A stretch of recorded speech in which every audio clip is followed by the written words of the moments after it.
Assalamualaikum dan salam sejahtera semua. Dalam video kali ini, saya akan menerangkan tentang tajuk seni batik bagi mata pelajaran pendidikan seni visual tingkatan 5. Jom sama-sama kita saksikan video yang telah saya sediakan.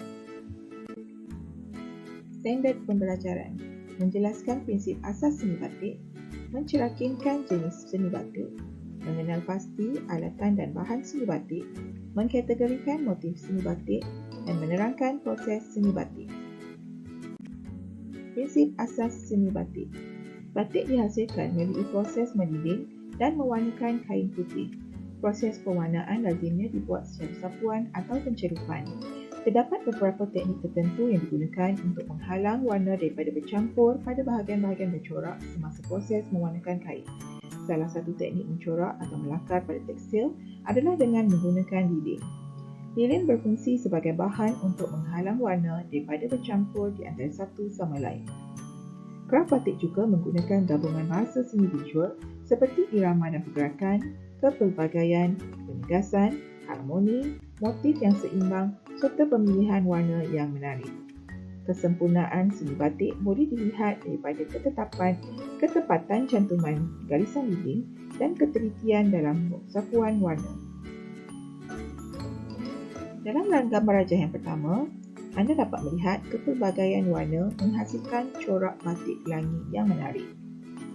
Penggunaan warna yang kontra menimbulkan lagi keindahan batik. Teknik ikatan yang digunakan akan menghasilkan kesan irama dan juga pergerakan. Dalam gambar rajah yang kedua, penggayaan motif yang berulang menimbulkan kesan harmoni yang menarik. Penggunaan rupa corak yang seimbang juga menimbulkan keindahan seni batik. Terdapat prinsip penegasan pada bahagian tertentu batik, contohnya penegasan kain sarung terdapat pada bahagian kepala kain. Jalinan pada batik lukis menimbulkan kesan irama dan pergerakan. Begitu juga dengan bahagian daun dan batang yang dilukis akan meliuk serta menjalar. Jalinan ini mempamerkan kelembutan dan kehalusan seni batik. Kepelbagaian motif dan warna yang digunakan menghasilkan kesan yang menarik. Jom kita kenali terlebih dahulu bahagian-bahagian pada kain batik. Bahagian yang pertama dinamakan kepala kain. Ukuran kepala kain biasanya adalah antara 12 hingga 18 inci dan ini tidak termasuk tepian kain. Motif yang biasa digunakan ialah motif pucuk rebung atau motif pokok bunga. Bahagian yang kedua ialah bahagian pengapit kepala kain. Bahagian pengapit kepala kain termasuk pada bahagian tepian kain. Biasanya ia menggunakan motif yang kecil. Bahagian yang seterusnya dinamakan sebagai badan kain. Motif dan warnanya disesuaikan dengan motif pada bahagian kepala dan juga pengapit kepala kain. Pada bahagian kaki kain, terdapat motif gigi yang disebut gigi kain. Bahagian bawah kain sarung pula dinamakan sebagai kaki kain. Terdapat pelbagai jenis motif batik yang menarik dan mengikut cita rasa pengguna di Malaysia. Motif yang sering digunakan berunsurkan flora, fauna, geometri dan juga abstrak. Motif-motif ini disusun secara berdiri, kisi-kisi, berjalur, dam, melintang dan juga menyeru. Jom kita kenali dulu motif flora.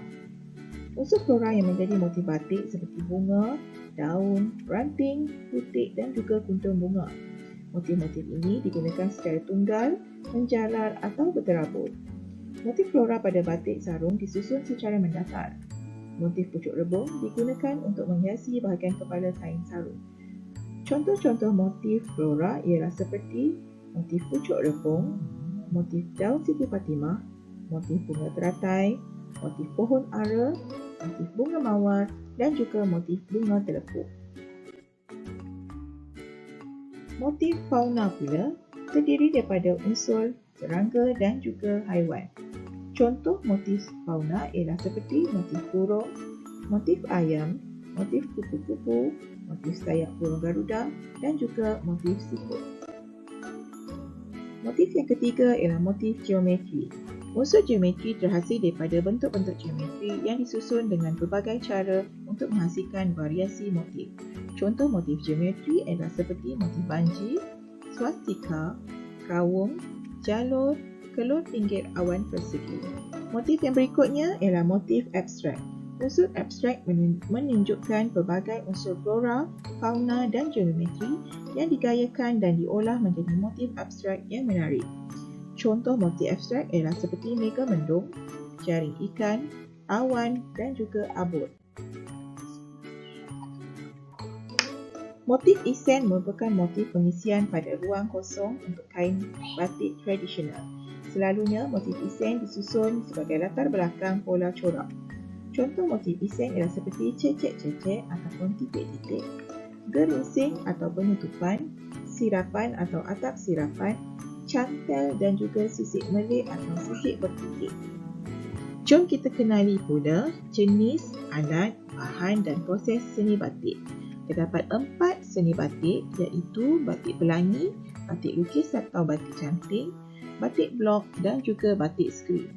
Mari kita kenali dulu apa dia batik pelangi. Batik pelangi ialah batik yang tertua di negara kita.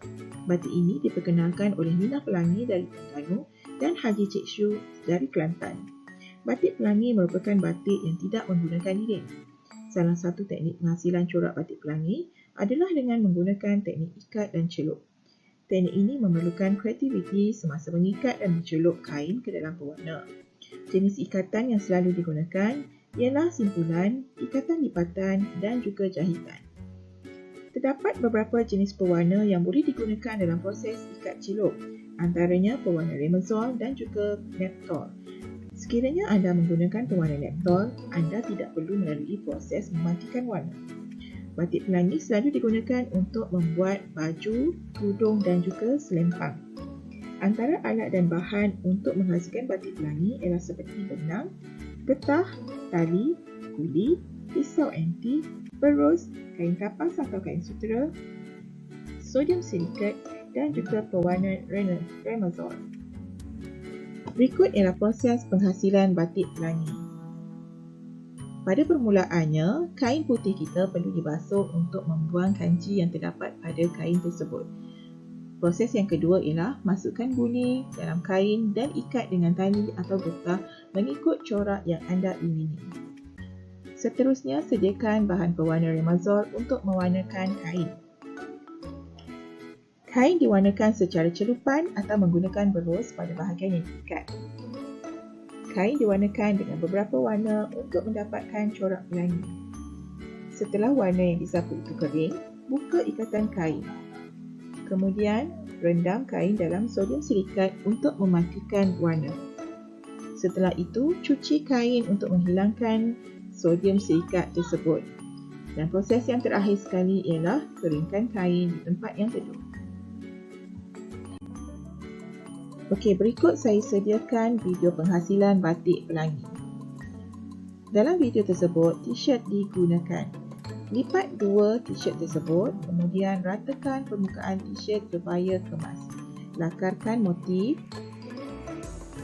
Kemudian lipat kain mengikut garisan motif yang dilakar tadi. Lipat lebihan t-shirt dan ikat dengan menggunakan getah ataupun tali.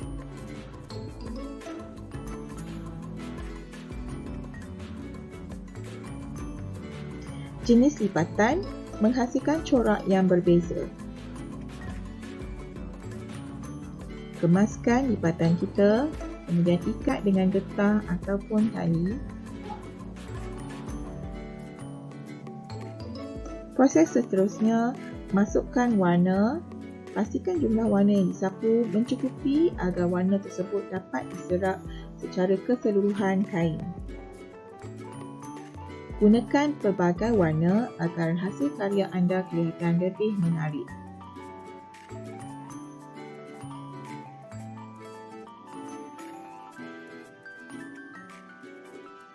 Pastikan warna yang disapu meliputi semua bahagian dalam kain tersebut.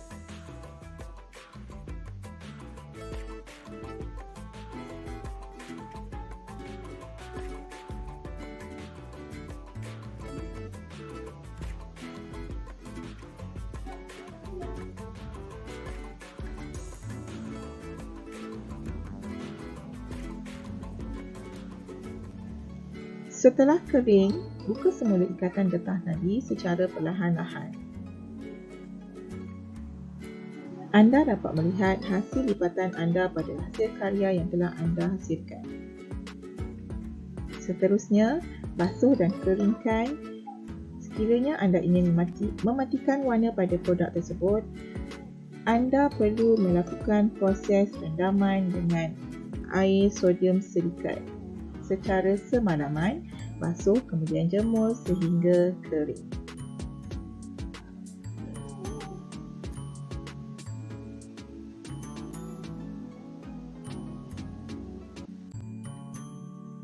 Okey, jadi batik yang kedua ialah batik canting ataupun batik lukis.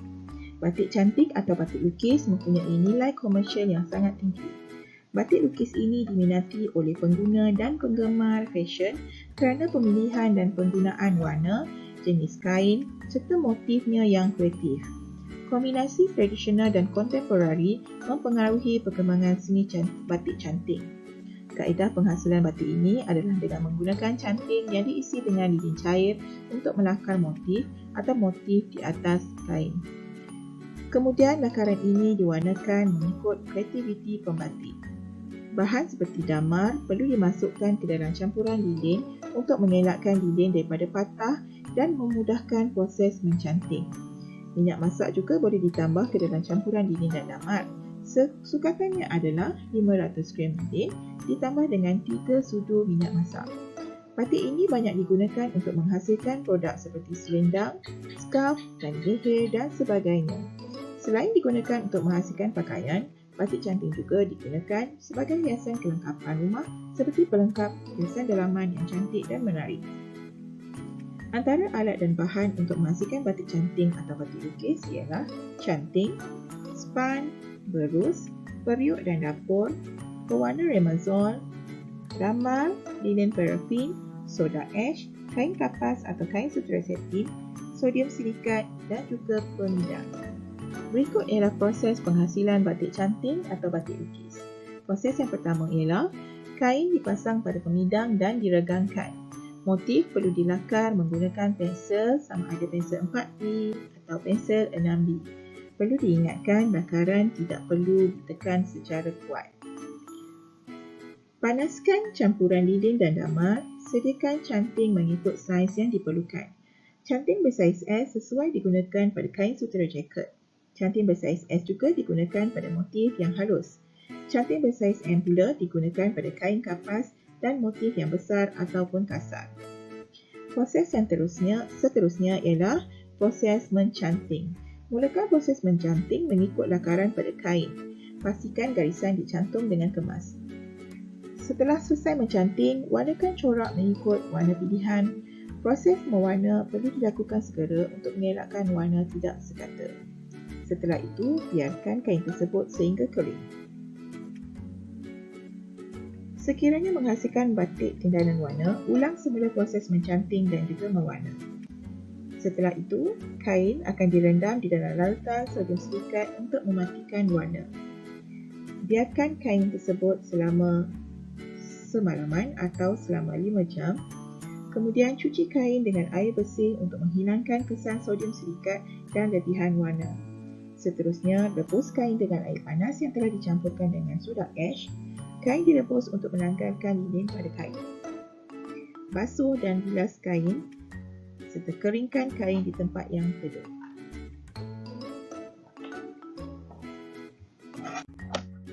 Berikut ialah video penghasilan batik lukis cantik. Mulakan dengan mencairkan campuran damar dan lilin. Yang berwarna kuning itu adalah damar dan yang warna putih itu adalah lilin parafin. Panaskan di dalam periuk sehingga cair.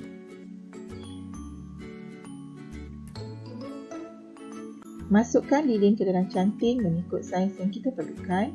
Mulakan mencanting mengikut lakaran yang telah kita lakukan terlebih dahulu. Perlu diingatkan, lilin di dalam canting perlu sentiasa diganti bagi mengekalkan kepanasan lilin. Seterusnya adalah proses mewarna. Gunakan pelbagai warna agar hasil karya anda kelihatan lebih menarik. Setelah itu, biarkan hasil karya anda sehingga kering. Setelah warna itu kering, rendam kain tersebut dalam larutan sodium silikat semalaman untuk proses mematikan warna.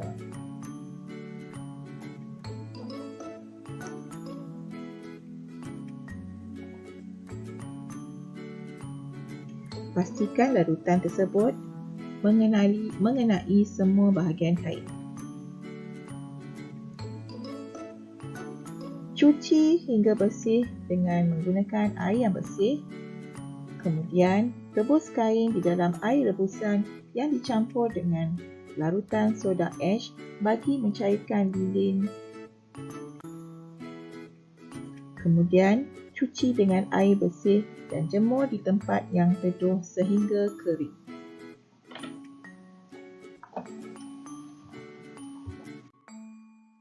Batik yang seterusnya ialah batik blok. Batik blok dikenali juga sebagai batik cap atau batik terap. Batik blok dihasilkan menggunakan blok atau sarang.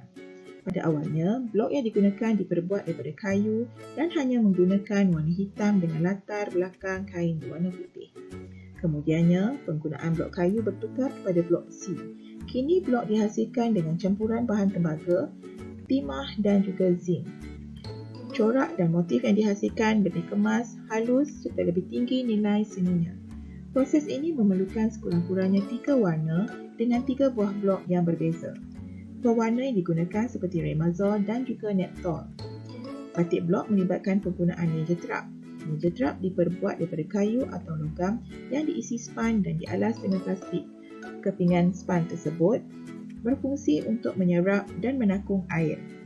Span perlu sentiasa basah dengan proses penyelukan atau pembekuan lilin semasa capan dilakukan. Hasil batik blok ini digunakan untuk membuat pakaian, perhiasan dan kelengkapan rumah. Antara alat dan bahan yang diperlukan ialah blok atau sarang, lilin parafin, damar, resin, kain kapas atau kain sutera saring, pewarna Remazol, soda ash, sodium silikat, dapur, meja terap, wali lepel, nebeng, berus dan juga span. Okey, berikut ialah proses penghasilan batik blok. Proses yang pertama, kain dibentang di atas permukaan meja terap. Permukaan kain perlu diratakan, meja terap perlu sentiasa sejuk agar lilin mengering selepas proses mengecap. Meja terap boleh dilapisi dengan kain buni atau span basah atau kulit batang pisang. Proses yang kedua ialah pastikan campuran lilin dipanaskan hingga cair. Seterusnya, permukaan blok sarang dicelup ke dalam lilin panas, kemudian dicap ke atas permukaan kain. Setelah itu, pasangkan kain pada pemidang. Kain perlu dibentang dan dengan tegang semasa proses menyapu warna. Sapukan warna pada kain dengan menggunakan span atau berus hingga selesai. Proses mewarna juga boleh dilakukan secara celupan. Setelah selesai menyapu warna, kain dibiarkan kering pada suhu bilik. Selepas itu, celup kain ke dalam sodium silikat untuk mematikan warna. Rendam kain dengan sodium silikat selama semalaman ataupun selama 5 jam.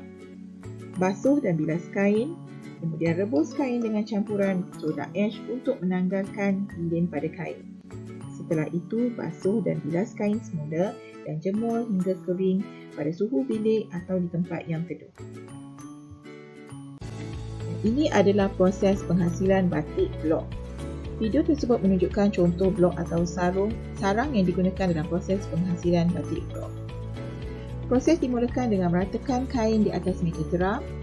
Permukaan blok saring dicelup ke dalam lilin panas kemudian dicap ke atas permukaan kain. Video ini adalah contoh batik blok yang dihasilkan di negara Indonesia. Prosesnya adalah sama, cuma motif yang digunakan sahaja berbeza dengan motif yang kita gunakan di Malaysia.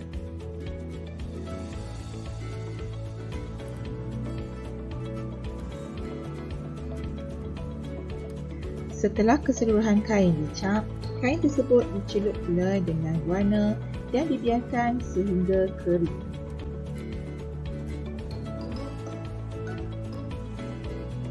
Setelah kain kering, kain tersebut dicelup pula ke dalam larutan sodium silikat untuk mematikan warna sebelum memasukkan warna yang kedua.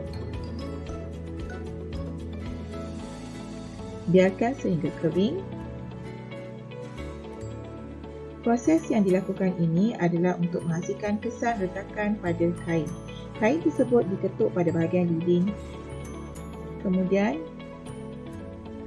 anda boleh lihat lilin yang dicanting tadi ataupun dicop tadi kelihatan retak dan pecah.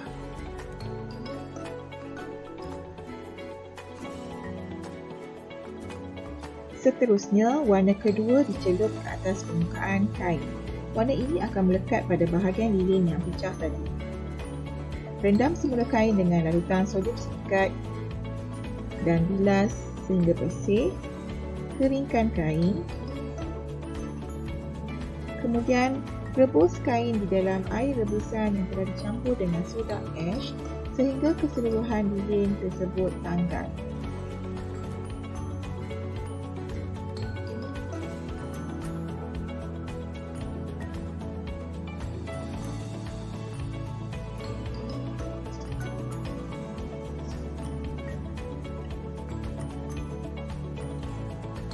Setelah itu, bilas dengan air yang bersih dan jemur kain sehingga kering di tempat yang teduh atau pada suhu bilik.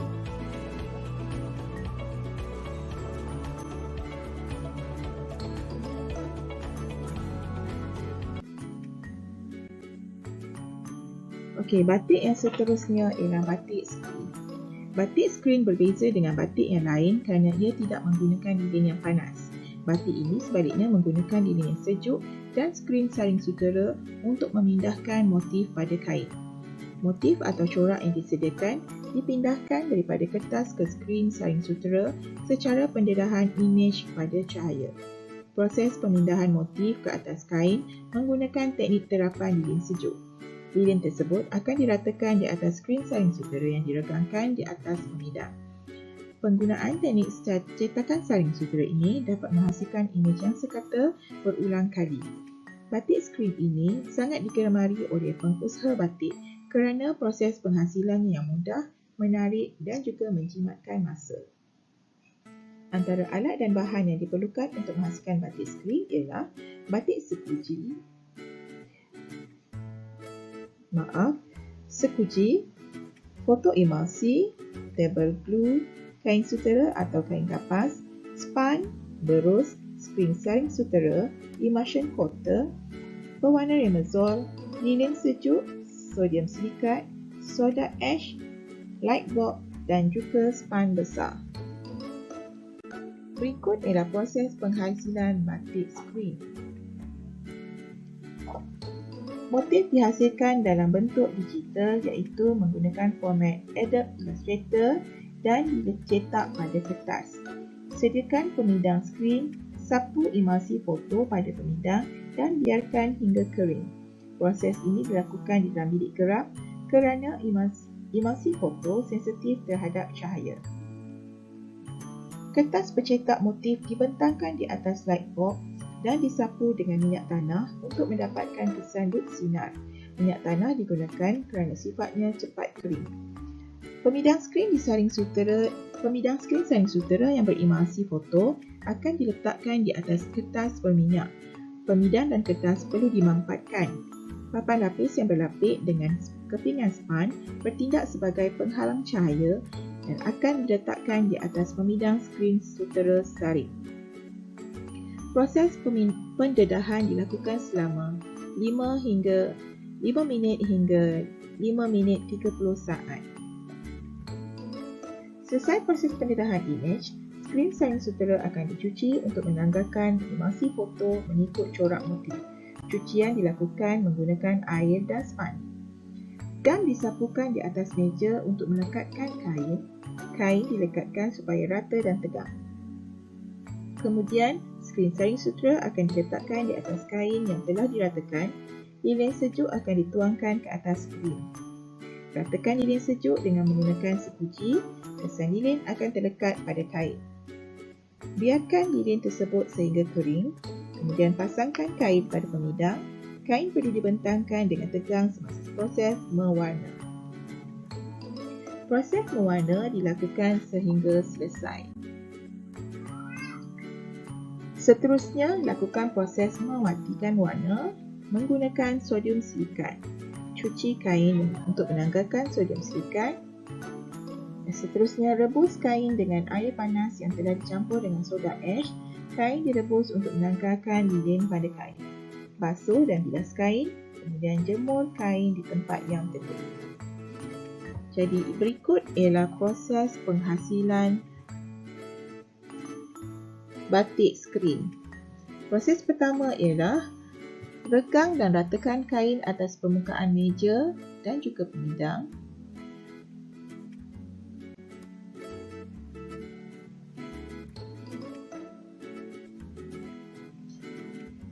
Gam disapukan untuk melekatkan kain pada pemidang.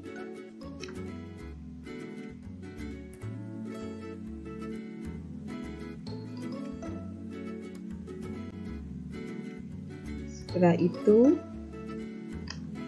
pastikan motif atau skrin motif yang ingin digunakan dibersihkan terlebih dahulu dan diletakkan di atas permukaan kain.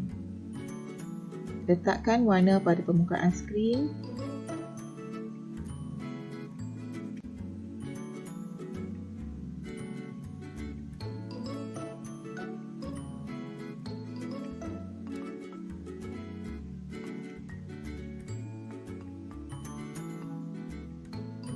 Kemudian dengan menggunakan sekuci, ratakan warna secara berbalik-balik. Pastikan warna mengenai keseluruhan bahagian kain.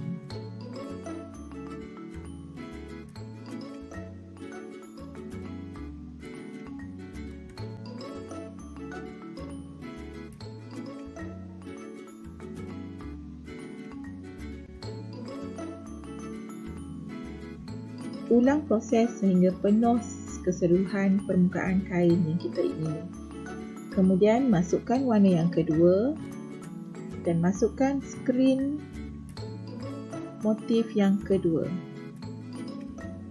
Kemudian ratakan warna dengan menggunakan sekuci secara berbalik-balik. Anda dapat lihat warna yang kita hasilkan akan bertindih dengan lapisan warna yang pertama.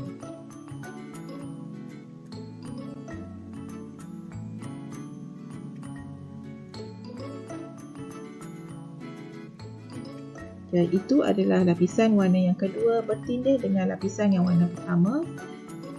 Kemudian masukkan skrin yang ketiga.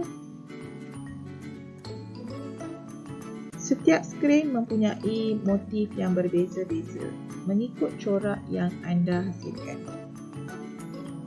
Letakkan warna pada permukaan skrin, kemudian ratakan warna menggunakan sekuci secara berbalik-balik supaya warna kena pada keseluruhan bahagian kain.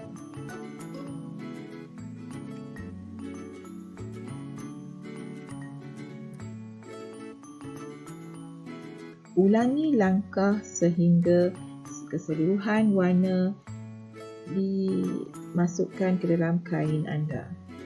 Setelah warna dimasukkan dan selesai proses semuanya, keringkan kain dengan cara menjemur sehingga warna tersebut betul-betul kering.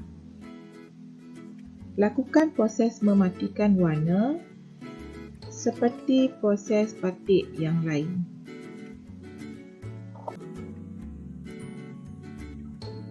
Okey, berikut adalah contoh produk seni batik, iaitu inovasi seni batik yang terdapat di Malaysia.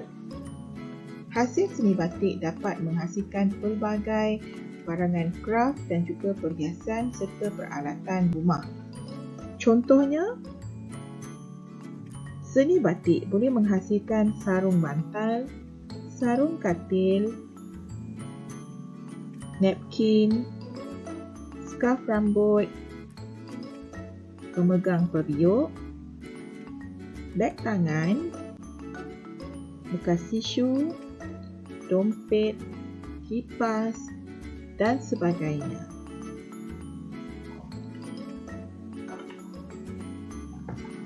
Sebagai seorang rakyat Malaysia, kita patut berbangga dengan hasil kraf negara kita. Dan sebagai generasi masa kini, kita perlu mengekalkan kraf seni batik ini supaya generasi akan datang dapat menikmati hasil kreativiti dan kecantikan seni batik sehingga zaman akan datang. Itu sahaja untuk tajuk seni batik. Semoga dengan penerangan dalam video ini dapat menambah pengetahuan anda tentang produk seni batik dan juga proses penghasilan seni batik.